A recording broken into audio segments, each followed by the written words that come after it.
Minggu lalu saya baru ada juga menjadi pembicara juga di Kejaksaan bersama anggota DPR ya. Dia bilang nih RUU KUHP ini, saya tanya ini KUHP nih pasti apa enggak nih? Dia bilang masih 50-50. Nggak tahu dia bener nggak tahu enggak ya. Apa jawaban masih 50-50. Nah, artinya kalau masih 50-50 masih ada kesempatan kalau kita ya turut serta untuk mendesak soal bab khusus anak.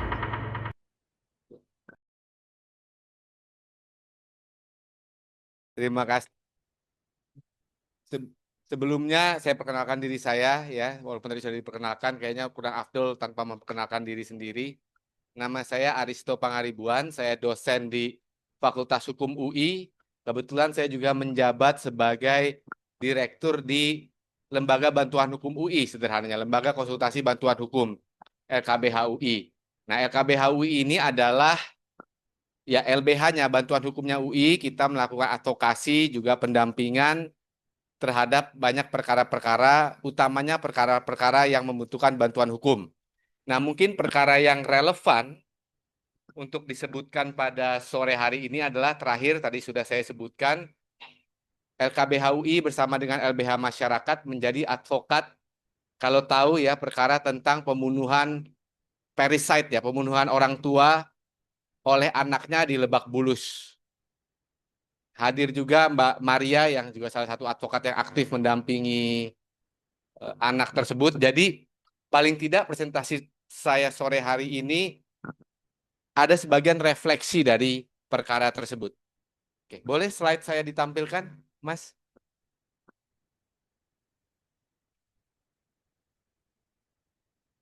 Oke, boleh.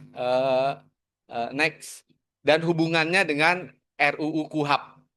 Jadi saya akan bicara RUU KUHP dan perlindungan anak, utamanya ketika anak berhadapan dengan hukum. Itu adalah fokus pembicaraan saya pada sore hari ini. Sudah ada ya slide saya ya? Oke. Nah, mengapa anak penting di dalam reformasi KUHP tadi sudah dijelaskan juga oleh Pak Dr. Imran ya, bahwa kelompok yang paling rentan sebenarnya dalam sistem peradilan pidana ya anak ini, kalau kita lihat memang betul bahwa ada perubahan-perubahan di dalam penegakan hukum Indonesia, misalnya seperti kepolisian dia punya unit PPA dan anak ya. Kemudian di pengadilan juga ada sidang khusus anak. Tapi terus terang pengalaman yang kita dapatkan, jadi perubahan-perubahan itu banyak yang simbolik semata. Ternyata infrastrukturnya itu juga belum memadai. Misalnya apa? Misalnya perkara yang anak di Lebak Bulus itu sampai berbulan-bulan itu tidak tahu mau ditempatkan di mana. Sudah kita mengadu ke Kementerian Sosial, kita mengadu ke Komnas Anak, lempar-lemparan akhirnya anak itu berbulan-bulan mungkin ada berapa? 3 bulan ya? 5 bulan ya, Maria. 5 bulan itu dia menginap di sebuah ruangan di Polres Jakarta Selatan. Di tengah tumpukan-tumpukan dokumen-dokumen yang sumpek, WC-nya nggak ada dan dikunci dia. 5 bulan bayangkan. Nah, kita sudah lapor kemana-mana pada waktu itu baru itu disidangkan ketika ya sudah kita pra-peradilankan aja. Kita mulai itu viralkan, baru mulai disidangkan. Padahal di situ ada unit PPA, ada kita sudah apa sih kita punya Komnas Anak, ada Kementerian Sosial. Tapi ternyata ketika menghadapi persoalan infrastruktur itu yang saya katakan hanya simbolik semata. Ya.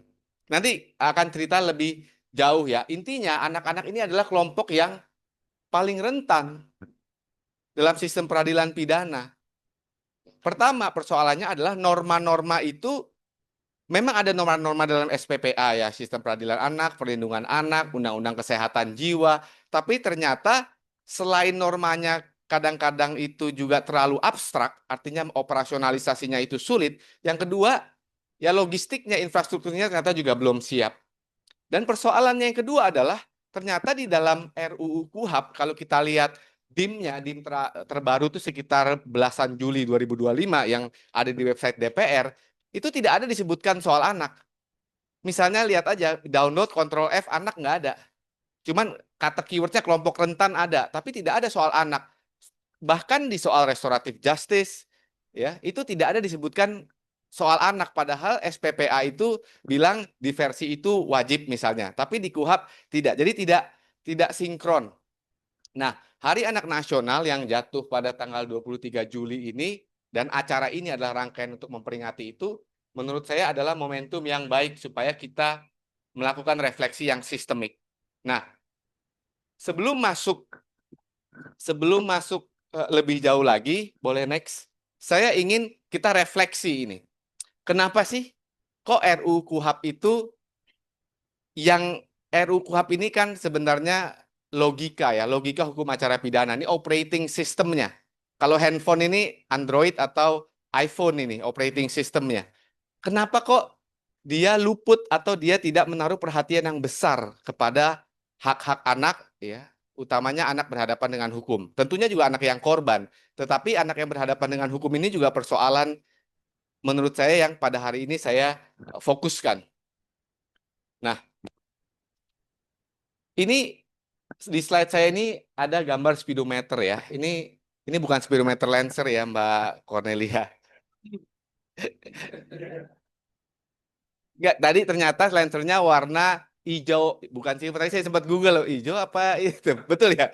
Hijau tua ternyata, saya salah. Sorry. Jadi ini di sebelah kiri authoritarian values, di sebelah kanan liberal values. Apa sih maksudnya ya? Gini, ini ideologinya. Jadi ideologi KUHP ya. Ini ideologi RUU KUHP. Tadinya ideologi KUHP tuh mentok kiri merah. Sekarang RUU KUHP ada naik sedikit yang ke agak orange. Apa maksudnya nih authoritarian dan liberal values? Jadi kalau kita lihat ternyata RUU KUHP kita ketika kita baca dulu tahun 81 perdebatannya di DPR tahun 70-an ya.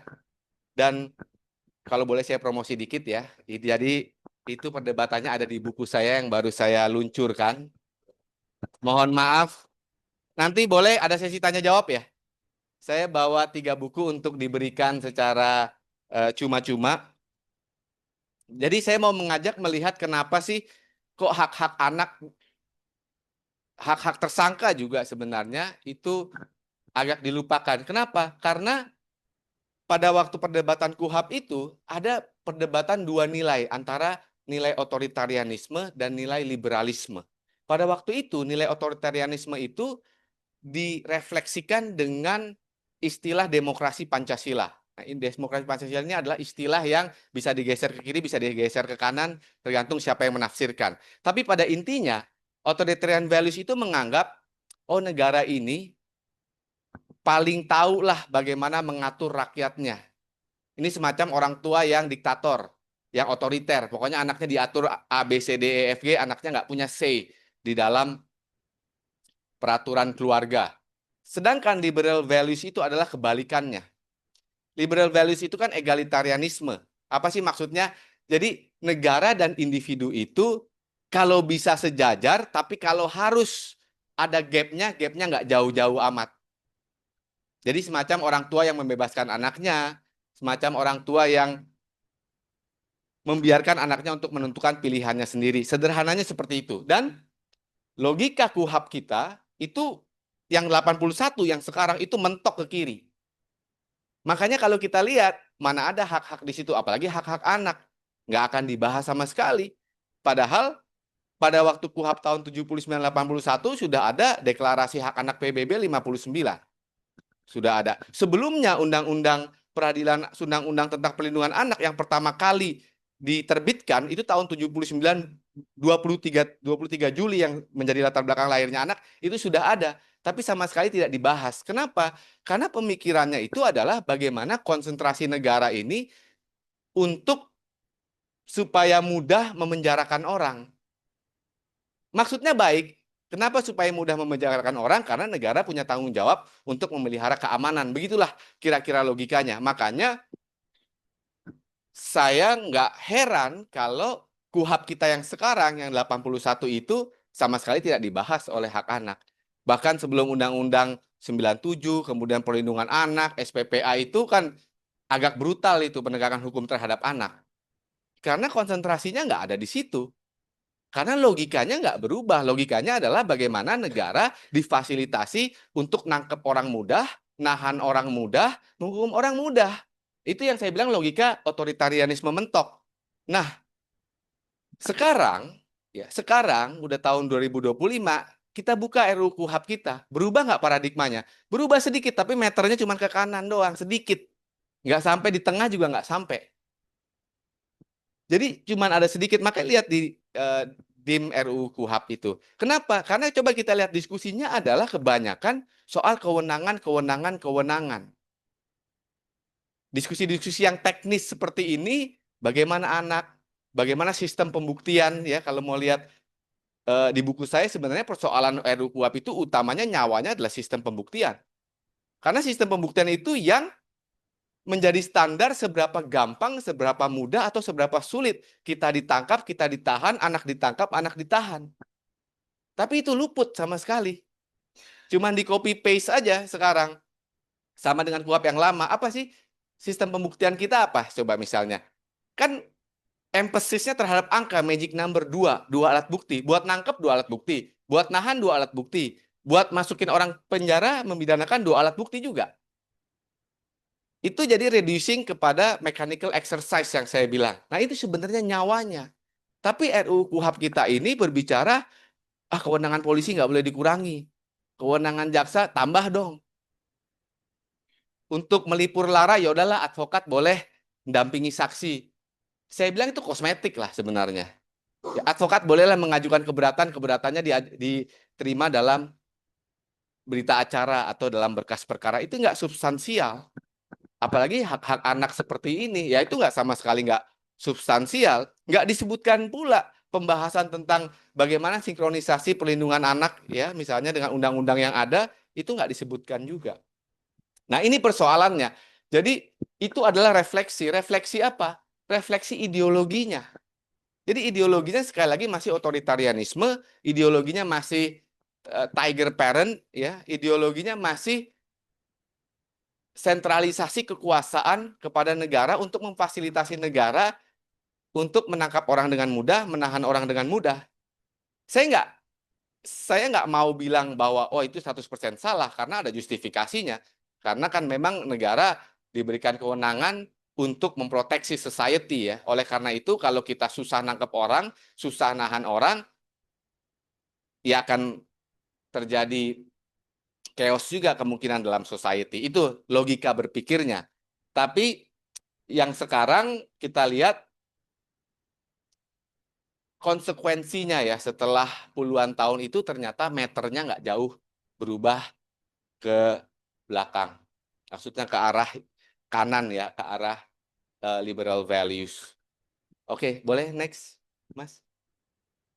Nah, kenapa sih belum diprioritaskan anak? Jadi coba lihat di DIM-nya sekali lagi, daftar inventarisasi masalah. Nggak ada itu diskusi soal anak. Tidak ada yang membahas tentang bagaimana sih mensinkronisasikan undang-undang SPPA, kemudian undang-undang perlindungan anak, atau undang-undang kesehatan jiwa misalnya di dalam perkara yang kami tangani itu soal pembunuhan di Lebak Bulus itu nggak ada yang mendiskusikan soal itu. Misalnya hak di situ kesehatan jiwa kan diberikan hak untuk selalu didampingi psikolog ya, kemudian didampingi psikiater itu tidak tercermin lah dalam RUU KUHAP kita. Tidak ada satupun kata anak di dalam RUU KUHAP kita yang sekarang. Di Kontrol F aja nggak ada satupun kata anak. Oke, next. Nah ini ya belum selaras ya. Jadi perlu sinkronisasi. Ya, karena ada hak-haknya. Jadi jangan menjadi kalau sekarang anak tuh semacam dijadikan objek hukum aja kalau saya lihat kemarin. Ya. Dan pemenuhan-pemenuhan haknya itu kalaupun ada kayaknya itu ornamental aja. Jadi tidak dipikirkan environment-nya seperti apa. Ya, tidak dipikirkan misalnya psikososial anak, bagaimana psikologinya, bagaimana misalnya suasana pemeriksaannya. Coba bayangkan mengurung anak di dalam ruangan kecil ya, mungkin 2x2 ya, ruangan arsip, ruangan gudang selama 5 bulan, apakah itu memikirkan? Saya juga heran ya, kenapa nggak dipikirkan hal sesederhana itu? Sudah kirim surat kemana-mana, sudah kirim surat kiri kanan, kenapa nggak ada yang tergerak juga? Ketika ditanya, jawabannya siapa yang mau nampung? Karena takutnya anak ini kan membunuh ayahnya dan neneknya ya. 3 orang ya. Ibunya selamat ya, 3 orang. Tapi nggak ada yang memikirkan juga akhirnya selama 5 bulan. Nggak ada yang memikirkan juga. Itu pengalaman saya juga heran. Kenapa ya? Kenapa sampai segitunya ya? Padahal banyak institusi di Indonesia yang mengklaim bahwa dia melakukan tugas perlindungan anak. Ada Komnas Anak, ada Kementerian Sosial, ada Kementerian Peranan Wanita dan Anak juga. Sehingga kita harus untuk diperhatikan, kita harus betul-betul melakukan upaya yang luar biasa. Kita bikin pra-peradilan, kita sebar undangan ke wartawan, baru dia tergerak, oke, berkasnya dinaikkan supaya sampai sidang. Nah, sekarang sih sidangnya puji Tuhan berlangsung cepat, tapi sidangnya juga ternyata anaknya itu walaupun sudah ada visum et repertum bahwa dia mengalami gangguan jiwa, tetap putusannya memidanakan. Tapi memidanakannya dengan mengirim kemana Maria, rumah di mana, di Jakarta Timur ya? Di mana? Handayani, sentra Handayani ya. Maria yang kemarin mengantar ke sana. Tapi ternyata dipidana juga, ya. Ternyata dipidana juga. Ini mirip seperti perkara narkoba yang rehabilitasinya itu dilakukan lewat pemidanaan. Sama ini juga, ini mau dikirim ke sentra Handayani untuk pemulihannya, tetapi melalui instrumen pemidanaan. Kalau misalnya ini di negara maju, pasti nggak ada sidangnya karena udah ada plea for insanity. Nggak akan pernah ada sidangnya, tapi kita itu ada sidangnya. Dan komentar-komentar, mohon maaf ya, komentar-komentar hakimnya juga seperti orang yang menggurui. Seperti orang yang menggurui, walaupun mungkin dia sudah mendapatkan pelatihan ABCD, tapi masih seperti orang yang menggurui dan seperti terlihat seperti bicara dengan orang yang sudah dewasa. Gitu loh. Bisa menjelaskan, misalnya komentarnya, misalnya jangan kamu mencoba memeluk gunung. Itu misalnya. Apa coba maksudnya, saya pikir ya. Ketika ini, apa maksudnya dia? Ngomong begitu ke anak kecil ya. Oke, next.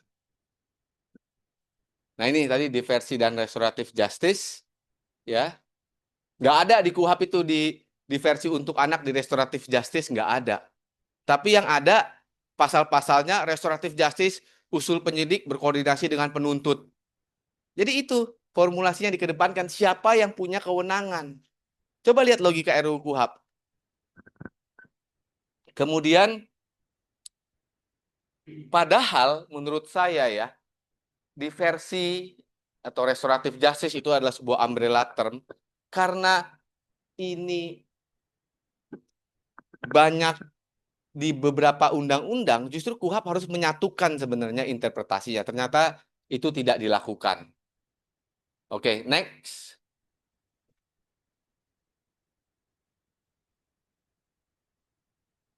Ya, ini udah tadi ya. Jadi tidak ada juga pendampingan hak-hak itu di RUU KUHP. Ya nggak adalah bab khusus untuk kelompok rentan. Mestinya saya bayangkan ada bab khusus untuk proses acara pidana untuk kelompok yang rentan tadi, Pak Dokter. Jadi baik itu lansia maupun itu anak ya atau disabilitas. Itu sebenarnya harus ada. Tapi yang kita ribut, ada dong bab khusus polisi, bab khusus jaksa, bab khusus advokat. Jadi kita advokat ini, kebetulan saya juga advokat, kita juga jangan silau juga ada bab khusus tentang advokat. Kita lihat apakah betul-betul itu bisa bermakna atau cuman gimmick aja sebenarnya. Tapi mudah-mudahan dari sini nanti bisa menghasilkan sebuah kesimpulan buatlah bab khusus tentang kelompok rentan. Karena mereka yang paling rentan kalau ketika menghadapi acara pidana. Kenapa? Karena buat saya orang yang menghadapi proses pidana itu sangat mungkin ya, kecuali memang repeat offender, sangat mungkin itu adalah kejadian tragedi paling besar dalam hidupnya buat dia dan keluarganya, apalagi ini anak.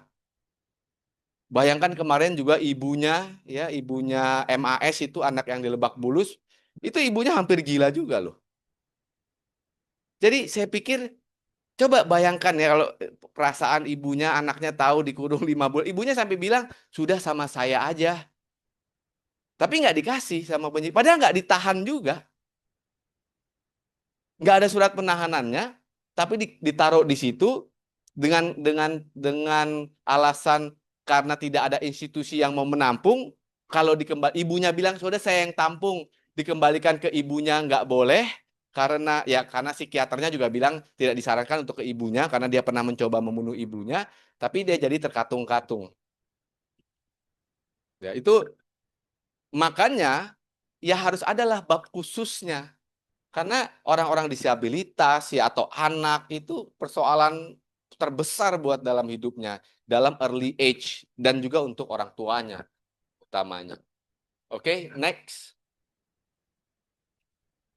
Nah, soal penahanan juga di bab penahanan juga tidak dijelaskan ya. Jadi sibuk syarat penahanan ditambah syarat penahanan, tapi kalau lamanya sama, kecuali dia hanya melegitimasi saja. Misalnya menangkap 1 kali 24 jam, tapi bisa sampai 7 kali 24 jam untuk perkara-perkara tertentu. Jadi dia hanya mengcodified apa yang sudah ada di Undang-Undang Terorisme, Undang-Undang Narkoba. Kalau lamanya sama, semuanya sama, cuman syaratnya ditambah. Misalnya syaratnya ditambah seperti menghalang-halangi penyidikan menjadi bisa alasan subjektif. Nah, penahanannya juga ya kadang nggak ada bab khususnya yang sudah pasti dilupakan lah ya untuk disabilitas dan anak ya, untuk kelompok rentan, terutama untuk anak. Nah, mestinya rekomendasinya biasanya kalau di negara maju ya penahanan anak itu harus ada pertimbangan dari psikiater atau psikolog. Jadi bukan hanya pertimbangan subjektif penyidiknya. Karena penyidiknya subjektifnya belum tentu mampu mengkomprehend apa yang ada di hadapannya sendiri. Karena tadi saya bilang, loh, konsekuensi otoritarianisme itu mempermudah kerja dari aparatur penegak hukum. Jadi di Indonesia ini gampang sekali mau menahan orang. Apa syaratnya? Syaratnya cuman syarat yang real itu cuman syarat objektif itu 5 tahun ke atas. 5 tahun ke atas kadang-kadang bisa ditambah, pasalnya ditambah lagi. Yang lainnya syarat subjektif itu kan bahasa lainnya semau gua. Jadi saya selalu bilang untuk menahan orang di Indonesia ini cukup mereka rapat sendiri yang mau menahan dan ngeprint surat penahanan udah tanda tangan. Sesederhana itu. Semudah itu menahan orang di Indonesia. Dan memang dibuat mudah karena logikanya memang dibuat mudah. Nah, saatnya itu direvisit ya, utamanya untuk anak. Utamanya untuk anak. Nggak, misalnya kemarin yang perkara Lebak Bulus saja, itu bahkan nggak ada suratnya. Dia nggak mengeluarkan surat, emang nggak ditahan soalnya. Tapi faktualnya ditahan karena pintunya dikunci di gudang dan nggak bisa kemana-mana. Tapi nggak ada suratnya, bahkan bisa begitu. Baru baru dilakukan action ketika kita mengajukan gugatan pra peradilan, lalu kita kirim press release kemana-mana. Saya nggak tahu apakah Kementerian Kesehatan salah satu yang kita kirim surat juga nggak Kementerian Kesehatan ya Maria? Iya, yang pasti Komnas Anak, Kementerian Sosial. Oke, next. Ini dia pemeriksaan ABH dan korban anak karena tidak ada babnya, jadi sama aja. Jadi tetap mengacu kepada SPPA. Walaupun SPPA itu kan abstrak ya, konsep-konsepnya terlalu abstrak. Justru yang diharapkan dioperasionalisasi. Maksudnya abstrak itu kan misalnya pemeriksaan the best interest of the child untuk kepentingan anak. Itu kan kalimat yang indah, tapi untuk menjaga keindahannya kita harus operasionalisasi itu di dalam pasal-pasal yang konkret.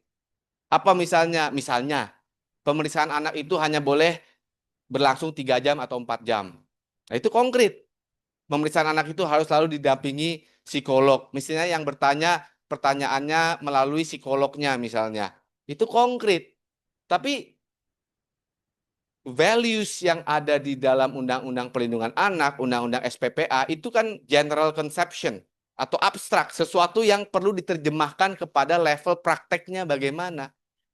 Gitu. Nah, KUHAP RUU KUHAP ini justru yang diharapkan untuk menerjemahkan itu dalam level praktek. Oke, next. Nah, ini penutup ya. Jadi keadilan bagi anak itu ya benar bukan soal vonis tapi soal pemulihan dan masa depannya ketika dia mengalami proses hukum yang traumatik ya, ketika dia mengalami proses beracara yang traumatik yang seperti saya sebutkan itu selamanya akan menjadi luka. Bayangkan dikurung, saya sih nggak habis pikir dikurung 5 bulan itu saya betul-betul nggak habis pikir.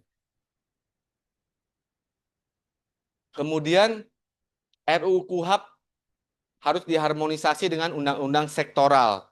Jadi RUU KUHAP ini harus menjadi instrumen untuk menerjemahkan operasionalisasi dari values mulia, nilai mulia yang ada di dalam undang-undang khusus anak seperti sistem peradilan anak dan undang-undang perlindungan anak. Kalau nggak ada, ya itu cuma jadi lip service aja, janji manis saja itu. Nggak akan ada artinya juga kata-kata manis, best interest of the child, pendekatan anak, persuasif, rehabilitatif, dan lain-lain itu cuman jadi simbolis saja tanpa makna. Nah, perlindungan hukum ya tanpa perlindungan psikososial, perlindungan hukum itu misalnya hak untuk didampingi advokat, ya itu perlindungan hukum. Misalnya diversi untuk kejahatan di bawah 7 tahun. Tanpa psikososial, psikososial itu maksudnya efek psikologis dan interaksi sosial anak. Jadi ketika anak diperiksa itu kan interaksi sosial. Itu bentuk social interaction. Ketika diperiksa di pengadilan, misalnya diperiksa ditanya-tanyain oleh hakim, itu bentuk interaksi sosial. Jadi perlindungan hukum itu tanpa perlindungan psikososial itu ilusi aja sebenarnya. Nah, yang terakhir, mudah-mudahan sore hari ini kita nanti ada penandatanganan fakta integritas ya, Bang Billy ya. Jadi mudah-mudahan itu bisa sampai ke Komisi 3 ya atau tim pemerintah supaya ada bab khusus. Karena minggu lalu saya baru ada juga menjadi pembicara juga di Kejaksaan bersama anggota DPR ya. Dia bilang nih RUU KUHAP ini, saya tanya ini KUHAP nih pasti apa enggak nih? Dia bilang masih 50-50. Nggak tahu dia benar nggak tahu enggak ya. Apa jawaban masih 50-50. Nah, artinya kalau masih 50-50 masih ada kesempatan kalau kita ya turut serta untuk mendesak soal bab khusus anak.